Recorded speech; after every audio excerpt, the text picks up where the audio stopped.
Always come prepared when riding in the mountains. Well, about to start the Figueroa loop, day one of the tour recon, and as you can see, it is so far a fairly empty road and pretty bike friendly. Welcome to Santa Barbara, everyone. This is G, and today I am bringing you the North Santa Barbara Wine Country Classic Loop of Figueroa Mountain by way of climbing Happy Canyon.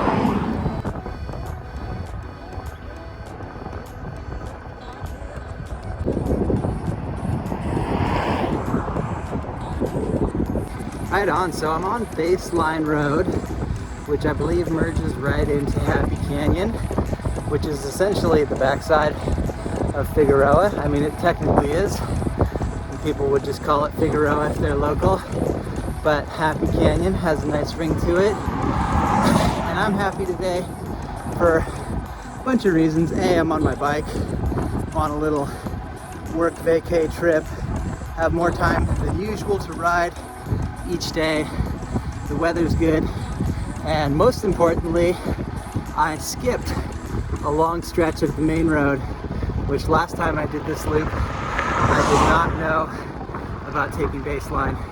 So super grateful that I took Baseline, a lot less traffic, scenery's beautiful, and it only gets better. Let's see what lies ahead.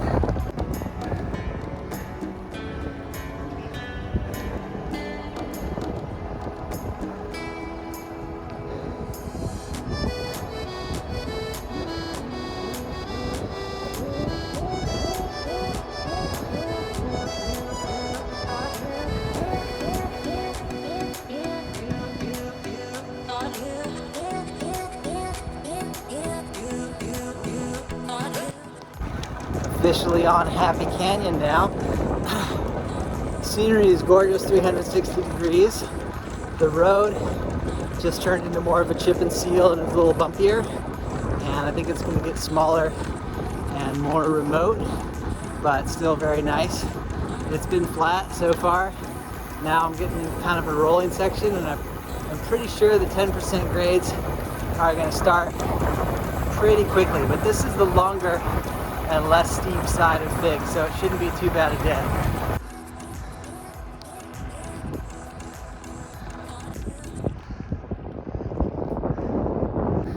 Well, it's been completely peaceful out here. The road's a little bit rough, but the beauty and the lack of cars completely makes up for it. And with the lack of cars, it's not that hard to avoid the worst bumps. I think there's a gravel section coming up. Did this in the other direction last time I rode this loop, so I think it was downhill for that, and it should be uphill in this direction. And this climb, although steep and long, is not as steep as the other side. It tends to have a more gradual and even grade, and there's a significant downhill, like a half mile, maybe even a whole mile in the middle, whereas the front side of Fig has a bunch of little roller sections but no significant downhill till you get to the high point, which isn't actually the high point, that's the top of the KOM, but there's a roller coaster ridge. And what I'm excited for today is that last time in the other direction, really hard rollers to finally get to the long downhill. In this direction, it's more rolling downhill.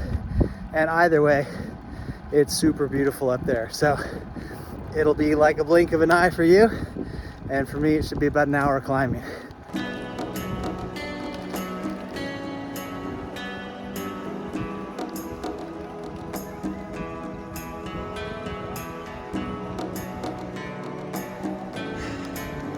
The mountains facing a certain direction are super green, and in others very dry, very deserty.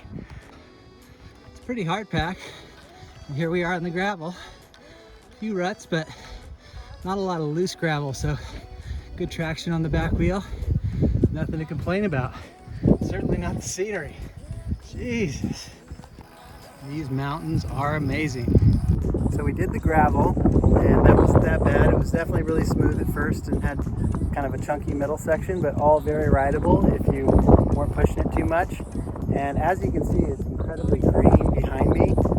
And in the other direction, the mountains are completely arid. The scenery here is just unbelievable. And we got a nice downhill to rest and recharge. I'm gonna take on some fuel. And then we got the second half of the climb, which I don't think is as steep, but is pretty long. And there's a bit of wind, so we'll see how it goes. It's beautiful where I live and ride, but this scenery is so dramatic. Los Padres National Forest. Air's getting a little thinner up here. Okay, this is crazy. Snow. Did not expect that. I've been in a summer kit, roasting in the direct sun.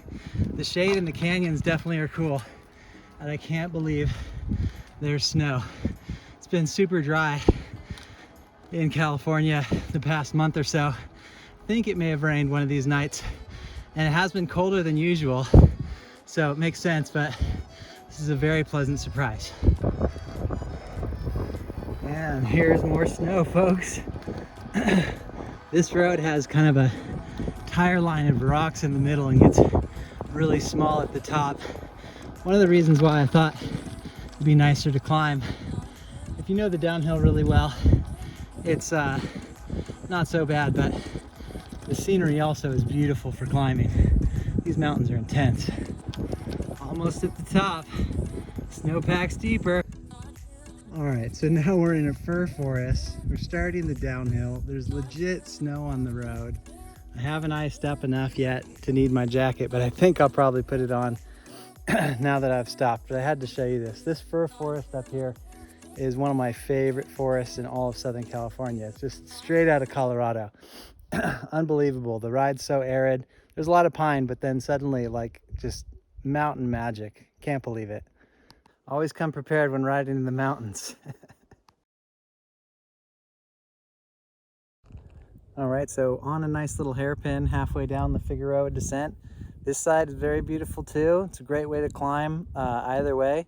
Both ways bumpy. This road is, it's a wild road, so there's some gravel and dirt. And I actually had a little fall on the ice up there. The snow at first, it was crunchy and I could roll through it, and then it was hard pack ice, and boom, down I went. It was pretty slow. I've just got a couple little scrapes, and none the worse for wear. I walked the rest of the way because I have mountain biking shoes, thankfully, through the snow, that is. And now I'm cruising down, going extra easy to get back in one piece. And so far it has been an epic and wild ride out here. Completely beautiful and very hard.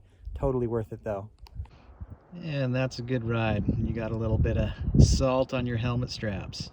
Well, the last bit was a little bit windy, but smooth pavement. The descent off of the front side of Figueroa Mountain, I climbed the backside. It's really steep, it's bumpy, but it's wider than the backside. So neither, I would say, is a good descent to go fast. I feel comfortable doing both directions just because I feel comfortable just using the brakes a lot and going slow. But it felt good to hit that smooth pavement after having a pretty steep, finger grippy, brakey descent. I fell right on my hands too, and my knee when I slipped on the ice. So it was a good thing I was wearing gloves, and my hands definitely were ready for the smooth pavement for those last 5 miles.